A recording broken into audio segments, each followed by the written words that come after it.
Hello students, আমাদের stereo আইসোমেরিজমে আমরা পড়ছিলাম জিওমেট্রিক্যাল আইসোমেরিজম। তার মধ্যে আমাদের ম্যাক্সিমাম পোর্শনটা কমপ্লিট হয়ে গেছে। বাকি আছে দুটো পার্ট, একটা হচ্ছে calculation of number of GI, যেটা আমরা আজকে পড়ছি। আর এরপর আরেকটি ছোটো পার্ট বাকি থাকবে, সেটা হচ্ছে জিআইগুলোর ফিজিক্যাল প্রপার্টি। তো আজকের ভিডিওটা শুরু করার আগে তোমাদের কাছে আমি যেটা রিকোয়েস্ট করবো সেটা হচ্ছে যে ভিডিওটা যদি ভালো লাগে অবশ্যই একটা করে লাইক করে দাও সবাই, আর ভিডিওটা শেয়ার করো সোশ্যাল মিডিয়াতে এবং নিজেদের বন্ধুবান্ধবদের সাথে, যাতে করে ভিডিওটা আরও বেশি সংখ্যক স্টুডেন্টদের কাছে পৌঁছে যায় এবং অবশ্যই আরও বেশি সংখ্যক স্টুডেন্টস যাতে উপকৃত হতে পারে। Calculation of number of GI, অর্থাৎ একটা পার্টিকুলার স্ট্রাকচার দেওয়া থাকবে, বলবে যে এর কতগুলো জিআই সম্ভব, সংখ্যাটা বলো। চারটে অপশান দেওয়া থাকবে, সঠিক অপশানটা বা সঠিক সংখ্যাটা বলতে হবে। সেক্ষেত্রে দুটো কেস হতে পারে, either alkyne has dissimilar ends. Dissimilar ends মানে দু প্রান্ত আলাদা, অর্থাৎ অ্যালকিনটা আনসিমেট্রিক্যাল। কীরকম হতে পারে একটা এক্সাম্পল দিই। ধরা যাক এরকম থাকলো Cl CH CH CH3। এখন একটা অ্যালকিন সেটা আনসিমেট্রিক্যাল কিনা বা সিমেট্রিক্যাল কিনা কী করে বুঝবো? মনে মনে অ্যালকিনটাকে একদম মাঝখান থেকে দুটো ভাগ করব। যদি মাঝখান থেকে দুটো ভাগ করে দিই তাহলে আমরা দেখবো যে এই ডান দিকের পোর্শনটা আর বাঁদিকের পোর্শনটা এখানে সমান নয়, আলাদা আলাদা। একদিকে CH মিথাইল, একদিকে CHCl। যেহেতু আলাদা হয়ে গেল তাই আমরা বলবো এটা আনসিমেট্রিক্যাল। সুতরাং দুটো এন্ড হচ্ছে ডিসিমিলার, দুটো এন্ড আলাদা, অর্থাৎ আনসিমেট্রিক্যাল। এই ক্ষেত্রে নাম্বার অফ জিআই কত হবে? 2n, যেখানে n হচ্ছে নাম্বার অফ স্টিরিওজেনিক ইউনিট। আমরা স্টিরিওজেনিক ইউনিট, স্টিরিওজেনিক সেন্টার ইত্যাদি সম্পর্কে বিস্তারিত আলোচনা আগে করে রেখেছি এবং তখন বলেছিলাম যে ক্যালকুলেশন অফ জিআই করার সময় আমাদের ওই কনসেপ্টটা কাজে লাগবে। তো সুতরাং তোমরা নিশ্চয়ই স্টিরিওজেনিক ইউনিট বা সেন্টার কাকে বলে সেটা নিশ্চয়ই পড়ে এসেছো, আমি ধরে নেবো। সেকেন্ড একটা কেস হচ্ছে বা সেকেন্ড টাইপ হচ্ছে when alkene has similar ends, অর্থাৎ অ্যালকিনটা যদি সিমেট্রিক্যাল হয়। সিমেট্রিক্যাল কী করে বুঝবো? যদি এরকম হয় যে CH3CH double bond CH single bond CH3, এরকম যদি একটা অ্যালকিন থাকে, আবারও মনে মনে অ্যালকিনটাকে মাঝখান থেকে দুটো ভাগ করব। মাঝখান থেকে যদি দুটো ভাগ করি তাহলে দেখবো যে এই দিকের পোর্শনটা আর এই দিকের পোর্শনটা এক্স্যাক্টলি একই। এই ক্ষেত্রে আমরা বলবো যে অ্যালকিনটা হচ্ছে সিমেট্রিক্যাল বা অ্যালকিনটার দুটো এন্ড হচ্ছে সিমিলার। এই ক্ষেত্রে আমাদের ব্যাপারটা একটু ট্রিকি, মানে এই ফর্মুলাগুলো মনে রাখাটা একটু ঝামেলা আর কি। যদি এন যদি ইভেন হয়, এন মানে কি স্টিরিওজেনিক ইউনিট। আমরা জানি যে এই ডাবল বন্ডগুলো একটা স্টিরিওজেনিক ইউনিট। তো এখানে কটা আছে ডাবল বন্ড? একটাই। একটা মানে অড নাম্বার, বিজোড় সংখ্যা। তো যদি এন অড হয় তাহলে এই হচ্ছে ফর্মুলা 2n-1 প্লাস 2n-1/2।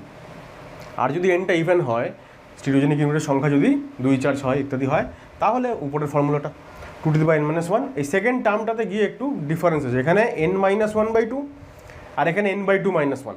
এবার আমি তোমাদেরকে এখানে সাজেস্ট করবো, সেটা হচ্ছে এই দুটোর মধ্যে যে কোনো একটা মনে রাখো। যে কোনো একটা যদি ঠিকঠাক মনে রাখতে পারো তাহলে অন্যটা এমনি মনে থাকবে। যদি তুমি ইভেন্টটা মনে রাখতে চাও যে পরের টার্মটা কী হবে, 2n/2-1, তারপরে যদি n/2-1 হয় তাহলে অন্যটা হবে n-1/2। যে কোনো একটা ফর্মুলা ঠিকঠাক করে মনে রাখো তাহলে অন্যটা মনে থাকবে।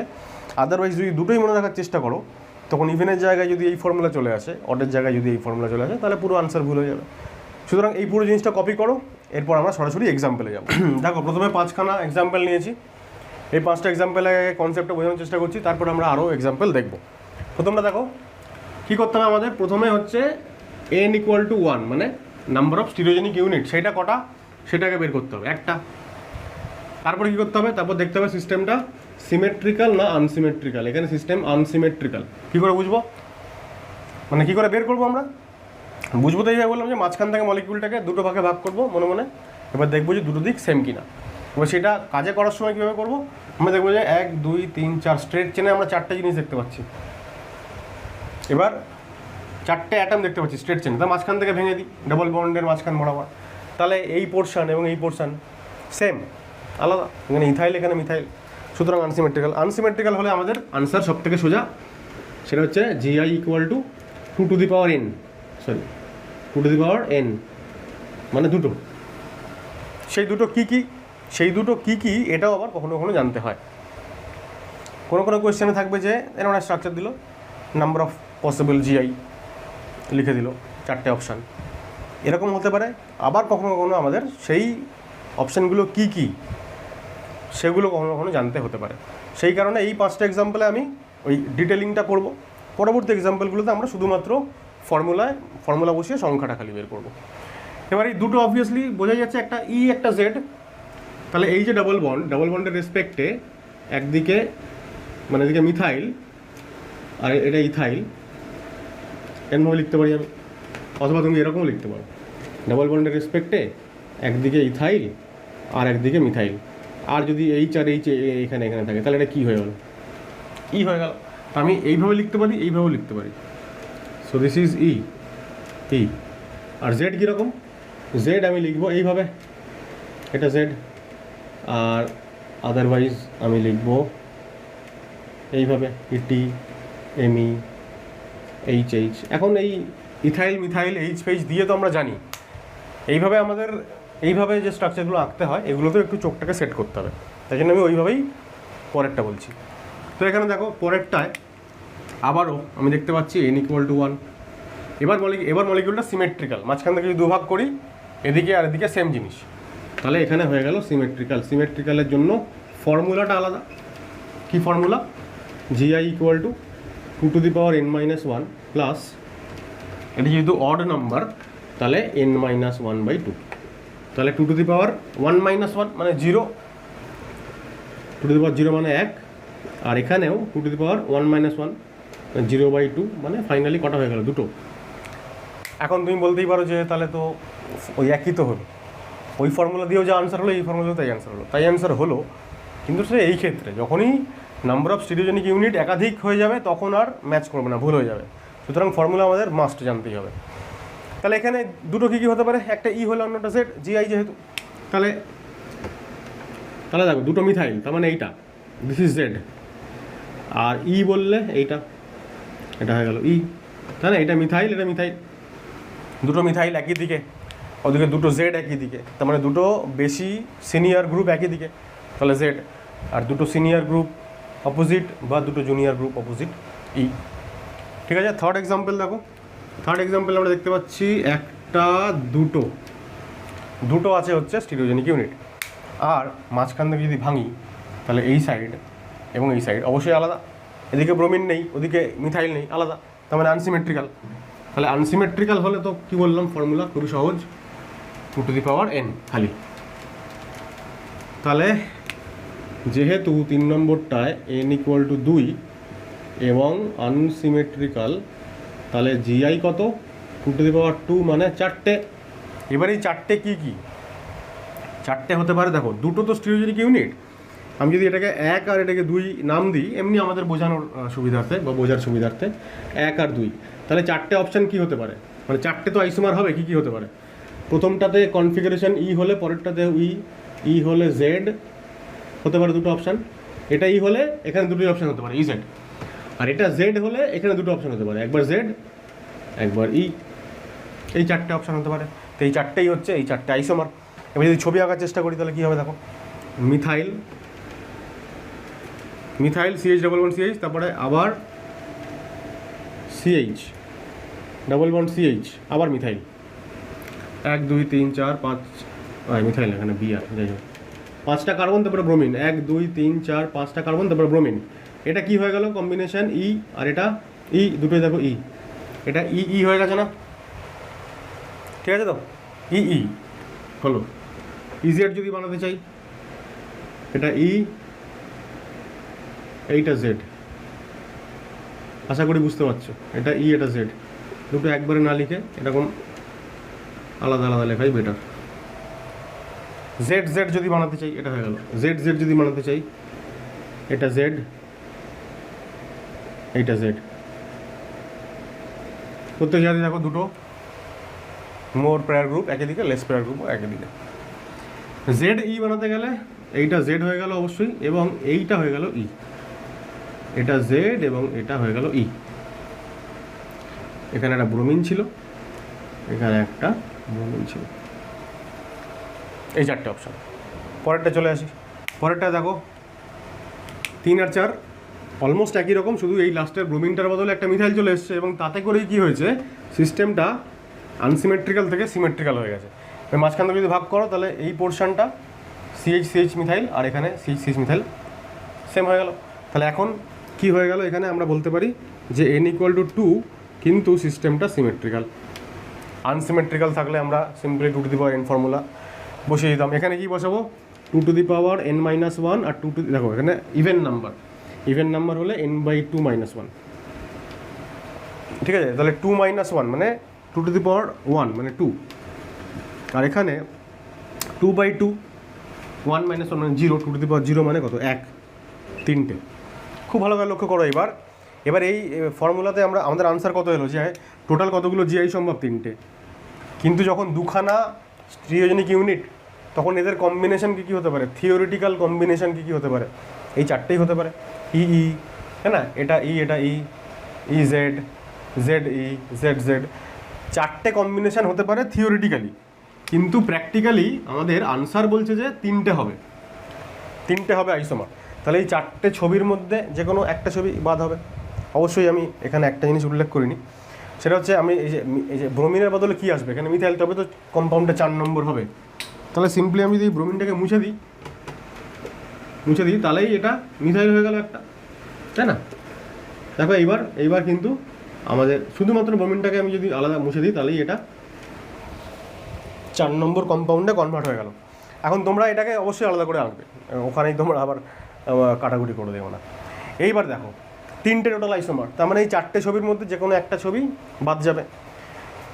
ছবিগুলো দেখে আসতে আজ কী মনে হচ্ছে দেখো, কনফার্ম এটা যে এই ছবিটার সঙ্গে এই ছবিটা কখনোই ম্যাচ করতে পারে না, আইডেন্টিক্যাল হতে পারে না কখনোই, অবশ্যই আলাদা, তাই না? এখানে একটা নিচের দিকে নামছে, এখানে ওই মাথাটা উপরের দিকে উঠছে, এখানে এটা একটা ফ্ল্যাট টাইপের, একটা এরকম ঊর্ধ্বমুখী একটা ব্যাপার।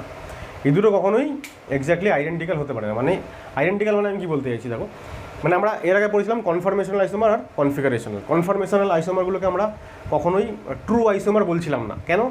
কারণ একটা কনফার্মারকে আমি যদি রোটেশন করাই অন্য কনফার্মারে বদলি হয়ে যাচ্ছে সেটা, মানে সেটা এতটাই কী বলবো সহজ একটা প্রসেস যে তার জন্য এক্সটার্নাল কোনো কিছু লাগেই না, মানে এনভায়রনমেন্টাল এনার্জি নিয়েই একটা সিস্টেম অনবরত বিভিন্ন রকমের কনফরমেশনাল আইসোমারে পরিণত হতে থাকে। আর কনফিগারেশনাল আইসোমার অর্থাৎ জিআই বা ওআই অপটিক্যাল আইসোমার, এরা হচ্ছে কনফিগারেশনাল আইসোমার, এদেরকে বলা হয় ট্রু আইসোমার। কেন? কারণ এরাই হচ্ছে আসলে আইসোমার। কারণ একটা আইসোমার থেকে অন্য আইসোমারে যেতে গেলে bond breaking followed by bond formation, এইটা হতে হয়। তো আমি এই কম্পাউন্ডগুলোকে, মানে আমি এই কম্পাউন্ডটাকে কোনোভাবেই রোটেশন করিয়ে, অনলি রোটেশন, কখনোই এই জেড কম্পাউন্ডে পরিণত করতে পারবো না। তাই জন্য আমাকে বন্ড ভাঙতে হবে, নতুন বন্ড তৈরি করতে হবে। তাই জন্য এই দুটো আলাদা। কিন্তু মুশকিলটা হচ্ছে এই কম্পাউন্ডটাকে রোটেশন করিয়ে এই কম্পাউন্ডে আনা সম্ভব। যেহেতু রোটেশন করিয়ে এখান থেকে এখানে আসা সম্ভব, কিন্তু আমরা জানি কনফিগারেশনাল আইসোমারকে শুধু রোটেশন করিয়ে ওইভাবে একটা কনফিগারেশন থেকে অন্য কনফিগারেশনে যাওয়া যায় না। সুতরাং এখান থেকে আমরা সিদ্ধান্ত নিতে পারি যে যেহেতু একে রোটেট করিয়ে এখানে আনা যায় বা একে রোটেট করিয়ে এখানে আনা যায়, তাই এদের মধ্যে আসলে কোনো ডিফারেন্স নেই, এরা আইডেন্টিক্যাল, একটাই জিনিস, দুবার দুরকমভাবে একে দেখিয়েছি তাই। এবার সেটা কী করে ঘোরানো যায় বা ঘুরিয়ে এটা থেকে ওটাতে আনা যায়? যদি এই মলিকিউলটা ধরো এরকম আছে বোর্ডের প্লেনে, এবার এই ওপর থেকে এই অ্যাক্সিস বরাবর যদি মলিকিউলটাকে ঘোরাই, ধরা যাক মলিকিউলটার মাঝখান থেকে একটা অ্যাক্সিস আছে, সেই অ্যাক্সিস বরাবর, মানে যে অ্যাক্সিস বরাবর একে ঘোরানো যাবে এরকম করে। যদি আমি এইভাবে ঘোরাই তাহলে কী হবে, এই মলিকিউলটা ওই রকমভাবে ওইদিকে ঘুরে যাবে। এটাকে আমি আরেকবার লিখছি, দেখো এখানে এটাকে যদি আরেকবার লিখি আমি, তাহলে এরকম দেখাবে। এবার এটাকে যদি আমি ঘোরাই, এইভাবে ছিল, যদি এটা এই রকম হয়ে যায় তাহলে কেমন দেখতে হবে? তুমি যে কোনো একটা হাতকে আয়নার সামনে রাখো, তাহলে এই হাতটাকে আয়নার ভেতরে উল্টোটার মতন দেখাবে। অর্থাৎ আমরা যদি এই কম্পাউন্ডের একটা মিরর ইমেজ নেওয়ার চেষ্টা করি, আয়না তোকে কেমন দেখতে হবে সেটা যদি দেখার চেষ্টা করি, তাহলে এই আয়না থেকে দূরের অংশটা বা দূরের যে পোর্শনটা, সেটা দূরের ভেতরের দিকে চলে যায়, অনেক বেশি ভেতরের দিকে। আর যেটা আয়নার সামনে থাকে সেটা রিফ্লেক্টেড হয়েও সামনেই থাকে। তাহলে পুরো ব্যাপারটা এরকম দাঁড়াবে, দেখো এরকম দাঁড়াবে, এরকম দেখাবে, মানে একে আয়নাতে এরকম দেখাবে। এটা কোনটা? এটা কোনটা? এটা। তাহলে কোনো জিনিসকে আয়নার সামনে দাঁড় করালে আয়নার ভিতরে আমরা কী দেখবো? সেই জিনিসটাকে তো দেখবো। মানে আমি আয়নার সামনে দাঁড়ালে তো আমার জায়গায় আমি অন্য কাউকে দেখবো না। সুতরাং একে আয়নার সামনে দাঁড় করালে যদি এরকম দেখতে লাগে, অর্থাৎ একে আয়নার সামনে দাঁড় করালে যদি এরকম দেখতে লাগে, তাহলে কনফার্ম যে এই দুটো জিনিস আলাদা কেউ নয়, একই জিনিস। সুতরাং এই ইজেড আর জেডি এরা সেম, তাহলে এই ইজেডের মধ্যে আর জেডি এই জেডির মধ্যে যে কোনো একটাকে রাখবো, অন্যটাকে বাদ দেবো, তাহলেই আমরা পেয়ে যাবো তিনটে। ক্লিয়ার? তাহলে এই হচ্ছে আমাদের কনসেপশন। এইটা আমাদের মাঝে মাঝে জানতে হয় যে তোমাকে এরকম কোশ্চেন আসতেই পারে যে এরকম একটা দিল, এর পসিবল জিআই কোনটা নয়, ঠিক আছে, বলে এরকম অপশান দিল 1 2 3 4, মানে প্রথমে এই চারটাকে সাজিয়ে দিল, দিয়ে বললো যে 1 2 and 3, তারপর বললো 1 2 and 4। এবার যখনই তোমাকে অপশানে এরকম কোনো অপশান থাকবে যে 1 2 and 4 এরকম যদি কোনো অপশান থাকে, তাহলে ওই তিনটে অপশান কি এই তিনটে আইসোমার আসলে মানে বাস্তবে না তো, কারণ 1 3 আর 1 2 আর যখন 4 বলবো আমি 2 আর 4 এর মধ্যে একটা বাদ যাবে, সুতরাং ওই অপশানটা হবে না। সুতরাং কোয়েশ্চেন এইভাবেও আসতে পারে, সিম্পলি ক্যালকুলেশন করে নাম্বার অফ আইসোমার বের করো, অথবা যেটা বললাম এই রকমও কোয়েশ্চেন আসতে পারে। সুতরাং এই ছবিগুলো সম্পর্কে ধারণা থাকতে হবে, অন্তত ছোটোখাটো যে স্ট্রাকচারগুলো আছে, খুব বড় বড় যেখানে স্ট্রাকচার আছে, হ্যাঁ 4টে 5টা করে স্টিরিওজেনিক ইউনিট, 4টে 5টা করে স্টিরিওজেনিক ইউনিট, সেইখানে তোমাকে এইসব ছবি টবির কেস নাও বলতে পারে, কিন্তু অন্তত 2টো বা 3টে যেখানে স্টিরিওজেনিক ইউনিট, সেইগুলোর ক্ষেত্রে কিন্তু আরেকটু আমাদের কনসেপশনটা ক্লিয়ার করতে হবে, একটু ইমাজিনেশন পাওয়ারটা বাড়াতে হবে, যাতে করে কোনো একটা মলিকিউলকে ঘোরালে কেমন দেখতে লাগে, কোনো মলিকিউলকে আয়নায় ফেললে কেমন দেখতে লাগে, সেটা যাতে আমরা ভিজুয়ালাইজ করতে পারি, এইটা হচ্ছে আমাদের ক্রাইটেরিয়া। এখানে দেখো 1টা 2টো 3টে হচ্ছে আমার স্টিরিওজেনিক ইউনিট। মলিকিউলটা সিমেট্রিক্যাল কিনা কী করে বুঝবো? 1 2 3 4 5 6 7 8টা আছে তো, তাহলে এইখান থেকে মাঝখান থেকে ভাগ করে দাও, দুদিক কি সেম, 3টে CH মিথাইল, 3টে CH মিথাইল সেম, তার মানে এটা হয়ে গেল সিমেট্রিক্যাল। তো সিমেট্রিক্যাল মানে জিআই কতগুলো হবে? 2 to the power n minus 1, 2 to the power n minus 1/2, odd নাম্বারের ফর্মুলা। 3 minus 1 মানে 2 to the power 2 মানে 4, আর এখানে 3 minus 1 2/2 1, তার মানে টোটাল 6টা আইসোমার। কী হতে পারে দেখো। এবার আমরা ছবি আঁকবো না, কিন্তু ওইটা বুঝে নেওয়ার চেষ্টা করবো যে কী হতে পারে। তাহলে 6টা স্টিরিওজেনিক ইউনিট কটা? 1টা 2টো 3টে, 1 2 3, তাহলে 1 2 3 কী হতে পারে দেখো। প্রথমে হচ্ছে ই, এইটা একটা অপশন হতে পারে, জেড,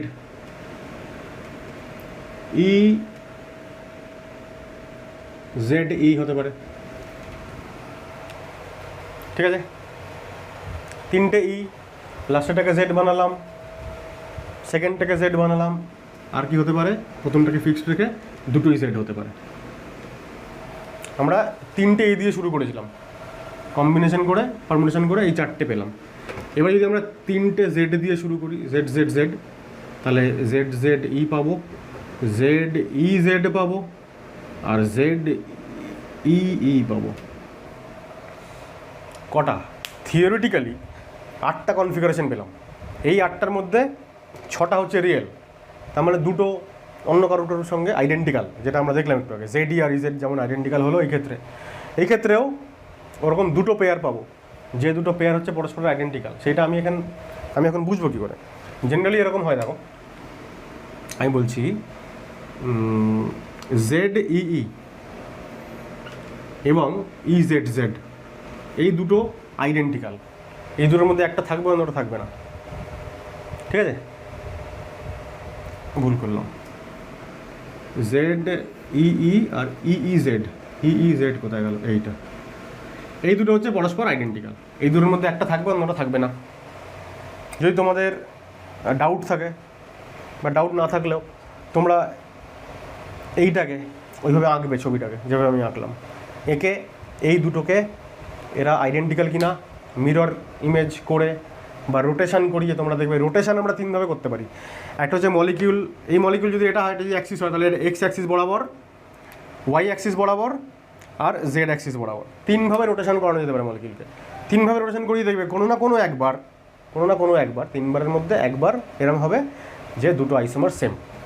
এমনিতেই দেখো, আমি যদি এখানে লিখি যে জেড, তো এটাকে মিররে যদি ফেলি আয়নায়, তাহলে জেডটা আগে আসবে আর এই 2টো পরে আসবে। যদিও এই 2টো উল্টে যাবে, লেখার ক্ষেত্রে আমি বলছি লেখাটা উল্টে যাবে, কিন্তু তবুও মানে বিষয়টা ওরকম হবে আর কি, যে জেড আর EEZ এরা পরস্পরের মিরর ইমেজ, তাই এদের মধ্যে যে কোনো একটা বাদ যাবে।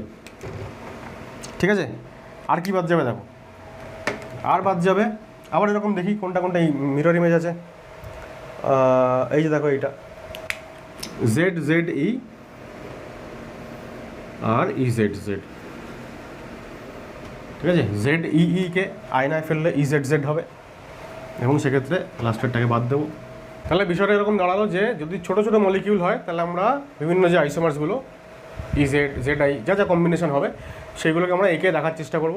আর যদি মলিকিউল সাইজ বড় হয়, নাম্বার অফ স্টিরিওজেনিক ইউনিট যদি অনেক বেশি হয়, সেক্ষেত্রে আমরা অন্তত ওই কম্বিনেশনগুলো লেখার চেষ্টা করব, কী কী কম্বিনেশন হতে পারে, এবং তারপর রিয়েল নাম্বার অফ আইসোমার থেকে আমরা এটা বোঝার চেষ্টা করব যে কোন কোন ওই পসিবিলিটিসগুলো ওখান থেকে আমরা বাদ দিতে পারবো, সেইগুলো আমাদের একটু বোঝার চেষ্টা করতে হবে। যাই হোক, আরও অনেক এক্সাম্পল আমি লিখে রেখেছি এখানে। তো দেখো প্রথমটা হচ্ছে, বোঝা যাচ্ছে যে এটা একটা unsymmetrical system. Number of stereogenic unit কটা দেখো, এই একটা দুটো। আচ্ছা, রিংটা নিজে একটা স্টিরিওজেনিক ইউনিট, কেন রিংয়ের সঙ্গে দুটো sp3 কার্বন আছে যেখানে ডিফারেন্ট গ্রুপ আছে, তাহলে এখানে ইথাইল আর হাইড্রোজেন, আর এখানে এই কার্বনে এই বড় গ্রুপটা আর একটা হাইড্রোজেন, তাহলে এখানে একটা আমরা সিস্টেন্স পেতে পারি। আর double bond inside the ring, যেহেতু রিংটা 8 মেম্বার্ড রিং এবং তার থেকে বড় যে রিংগুলো হয়, সেই রিংয়ের ভেতরে যদি ডাবল বন্ড থাকে তাহলে তারাও জিআই শো করতে পারে। তাহলে টোটাল 4টে এখানে হচ্ছে স্টিরিওজেনিক ইউনিট n = 4। তাহলে জিআই কত, 2⁴ 16টা। ঠিক আছে, পরেরটা দেখো, এটাও দেখো বোঝা যাচ্ছে যে এটা একটা আনসিমেট্রিক্যাল সিস্টেম, কারণ এখানে একটা ক্লোরিন আছে Cl, এদিকে কোথাও ক্লোরিন নেই, তাহলে এটাও আনসিমেট্রিক্যাল। আর নাম্বার অফ স্টিরিওজেনিক ইউনিট দেখো, এইটা হবে না, এটা হবে না কারণ দুখানা হাইড্রোজেন আছে।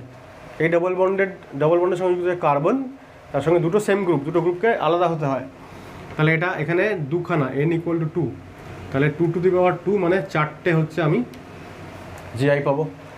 এখানে দেখো এই সিস্টেমটাও অবভিয়াসলি দেখে বোঝা যাচ্ছে যে এইদিকে ব্রাঞ্চও আছে, এদিকে নেই, সুতরাং এটা আনসিমেট্রিক্যাল সিস্টেম। এবার নাম্বার অফ স্টিরিওজেনিক সেন্টার বা ইউনিট, এইটা হবে না কারণ এখানে CH2 আছে, এইটা হবে অবভিয়াসলি, এটাও হবে।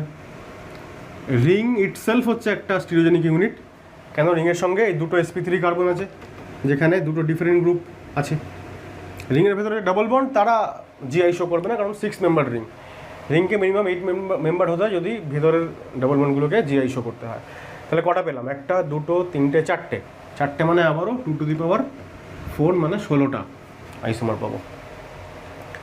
আচ্ছা, 2⁴ লিখেই দেবো, পরে বুঝতে সুবিধা হতে পারে। এখানেও দেখো রিংটা হচ্ছে নিজে একটা স্টিরিওজেনিক ইউনিট, কারণ এই দুখানা sp3 কার্বন যাদের সঙ্গে ডিফারেন্ট গ্রুপ আছে। এই ডাবল বন্ডটাও তাই, তাহলে দুখানা পেলাম, n = 2, আর তাহলে জিআই হচ্ছে 2⁴ মানে 4টে। অবভিয়াসলি এটা একটা আনসিমেট্রিক্যাল সিস্টেম, বোঝাই যাচ্ছে, 4খানা জিআই পেয়ে গেলাম। ঠিক আছে, তোমরা ব্র্যাকেটে পাশাপাশি লিখে রাখতে পারো যে সিমেট্রিক্যাল, আনসিমেট্রিক্যাল ইত্যাদিগুলো, আমি আর লিখছি না। এটা অবভিয়াসলি আনসিমেট্রিক্যাল, দুখানা এখানে স্টিরিওজেনিক ইউনিট, n = 2, জিআই = 2⁴, 4টে। এটাও unsymmetrical. Most of the structure যেগুলো একটু কমপ্লিকেটেড সেগুলো আনসিমেট্রিক্যালি হয় জেনারেলি, আনসিমেট্রিক্যাল। তো দেখো এইটা একটা জিআই শো করবে, অক্সিম রিংটা জিআই শো করবে, কারণ এই যে দুটো এটা একটা দুটো sp3 কার্বনের দুটো আলাদা গ্রুপ আছে, তাহলে এখানেও n = 2 আর জিআই 2⁴ মানে 4টে। পরেরটা দেখো, এটা একটা 10 মেম্বারের রিং, সুতরাং এই রিংয়ের ভেতরকার যে এই যে ডাবল বন্ডটা, এটা জিআই শো করবে। রিং ইটসেলফ জিআই শো করবে, কেন, কারণ এই যে একটা কার্বন sp3 আর এই একটা sp3, আর এই ডাবল বন্ডটাও জিআই শো করবে। তাহলে এখানে n = 3 হয়ে গেল, তাহলে জিআই হয়ে গেল 2⁵। আনসিমেট্রিক্যাল সিস্টেম অবশ্যই। এইটা জিআই শো করবে না, কেন, কারণ double bond inside the ring সেটা হচ্ছে 6 মেম্বার্ড রিং, মিনিমাম 8 মেম্বার্ড হতে হবে, তা না হলে তার ভেতরকার ডাবল বন্ডগুলো অ্যাটলিস্ট জিআই শো করবে না। এখানে যেমন ডাবল বন্ডটা জিআই শো করবে কারণ এটা 8 মেম্বার্ড রিং, আর রিংয়ের সঙ্গে দুটো sp3 কার্বন আছে যারা ডিফারেন্ট গ্রুপ নিয়ে বসে আছে, সুতরাং অবশ্যই জিআই শো করবে। তাহলে রিং ইটসেলফ হচ্ছে একটা স্টিরিওজেনিক ইউনিট, n = 2, জিআই 2⁵ মানে 4টে। আবারও আনসিমেট্রিক্যাল। রিং ইটসেলফ স্টিরিওজেনিক ইউনিট, কারণ দুটো sp3 কার্বনে আলাদা আলাদা গ্রুপ আছে। এই ডাবল বন্ডটা জিআই শো করবে না, কারণ এখানে CH2 আছে, CH2 থাকলে হবে না, দুটো ডিফারেন্ট গ্রুপ হতে হবে। তাহলে n পেয়ে গেলাম কটা, 3টে, তাহলে 2 টু দি পাওয়ার 3 মানে 8টা টোটাল জিআই পসিবল। এখানে চলে আসি, এখানেও রিংটা জিআই শো করবে, কারণ দুটো sp3 কার্বনে আলাদা আলাদা গ্রুপ আছে। এই ডাবল বন্ডটাও জিআই শো করবে, তাহলে এখানে n = 2 আর জিআই = 4। কপি করো। আচ্ছা, লাস্ট 4টে এক্সাম্পল আরও দেখো। অক্সিম, এটা অবশ্যই জিআই শো করবে, এইটা জিআই শো করবে, এই ডাবল বন্ডটাও জিআই শো করবে, এটা জিআই শো করবে না, কারণ এখানে CH2 আছে। তাই টোটাল 1টা 2 3টে 4টে 5টা, তাহলে number of GI 2 to the power 5 মানে 32টা। এটা মানে আনসিমেট্রিক্যাল সিস্টেম, এটা আর বলার অপেক্ষা রাখে না, সব করেই দেখো আনসিমেট্রিক্যাল সিস্টেম। এইটা জিআই শো করবে, এটা জিআই শো করবে, সরি এটা একটা অ্যালিন সিস্টেম না, দেখো কিউমিউলিন না। এখন ইভেন কিউমিউলিনগুলো জিআই শো করে না, ভুল হয়ে যাচ্ছিলো এটা একটু হলে। আচ্ছা, এইটা জিআই শো করবে কেন? কারণ এর একদিকে এই বড় গ্রুপটা আছে, একদিকে হাইড্রোজেন আছে, একদিকে ইথাইল একদিকে মিথাইল, কিন্তু এইটা শো করবে না, কারণ এই কার্বনে দুটোই মিথাইল, দুটো আলাদা আলাদা গ্রুপ থাকতে হবে। তার টোটাল কটা হলো, 1টা 2টো, তাহলে 2 টু দি পাওয়ার 2 মানে 4টে আইসোমার। এটা শো করবে না, কারণ এটা CH2 আছে, মানে দুটো H আছে। এটা জিআই শো করবে। আচ্ছা, এইটা হচ্ছে দেখো একটা অড কিউমিউলিন সিস্টেম, জিআই শো করবে। এইটা শো করবে না, CH2, এটা জিআই শো করবে, এইটাও জিআই শো করবে। তাহলে 1টা 2টো 3টে আর এই একটা 4টে, তাহলে 2 টু দি পাওয়ার 4, টোটাল 16টা আইসোমার, রাইট। লাস্ট, এই রিংটা জিআই শো করবে, রিং ইটসেলফ, কেন? দুটো sp3 কার্বনে ডিফারেন্ট গ্রুপ আছে, এখানে সিস্টেন্স পসিবল। আর এই ডাবল বন্ডটাও জিআই শো করবে, দুটো গ্রুপ আলাদা, এদিকেও ক্লকওয়াইজ এবং অ্যান্টি ক্লকওয়াইজ গেলে ডিফারেন্ট ওরিয়েন্টেশন পাবো, ফলে আলাদা। তাহলে 2 টু দি পাওয়ার 2 মানে টোটাল 4খানা। আচ্ছা, এর আগে আমরা যে বিভিন্ন সিস্টেমসগুলো পড়লাম যারা কিনা জিআই শো করতে পারে, সেই সিস্টেমসগুলোতে কতগুলো স্টিরিওজেনিক ইউনিট থাকবে সেটা আমরা কিন্তু সাথে সাথে শিখেছিলাম। এখন আজকে এই যে 20টা এক্সাম্পল আমি করলাম, এরপর তোমাদের হোমওয়ার্ক থাকবে সেই যে এক্সাম্পলসগুলো সেইখানে ফিরে যাওয়া, সেইখানে প্রত্যেকটা এক্সাম্পলে কটা করে নাম্বার অফ স্টিরিওজেনিক ইউনিট আছে যেটা আমরা অলরেডি বের করে রেখেছি সেইটা দেখা, এবং সেই অনুযায়ী সিস্টেমটা সিমেট্রিক্যাল বা আনসিমেট্রিক্যাল সেইটা ডিসাইড করার পরে সংশ্লিষ্ট ফর্মুলায় ফেলবে এবং নাম্বার অফ জিআই কতগুলো সেটা বের করবে। তাহলে কী হবে, এই 20টা এক্সাম্পলের সঙ্গে আরও অনেকগুলো এক্সাম্পলস অ্যাড হয়ে যাবে, এবং নাম্বার অফ জিআই যে ক্যালকুলেশন সেই ব্যাপারটা আরও বেশ কিছুটা তোমাদের প্র্যাকটিস হয়ে যাবে। এরপর তোমরা বিভিন্ন বই বা বিভিন্ন তোমাদের ডিপিপি বা যা কিছু আছে সেখান থেকে সলভ করতে পারো। তাহলে আজকের ভিডিওটা আমি এখানেই শেষ করব। পরবর্তী ভিডিওতে আমরা জিআই শেষ করব, জিআইগুলোর ফিজিক্যাল প্রপার্টি নিয়ে সামান্য একটু আলোচনা বাকি আছে, ওইটা করে জিআই শেষ করব। তো আজকের ভিডিওটা যদি ভালো লাগে অবশ্যই একটা লাইক করে দাও, শেয়ার করো নিজেদের বন্ধুদের সাথে, আর পরবর্তী ভিডিওতে খুব তাড়াতাড়ি দেখা হচ্ছে। সবাই ভালো থাকো, টাটা।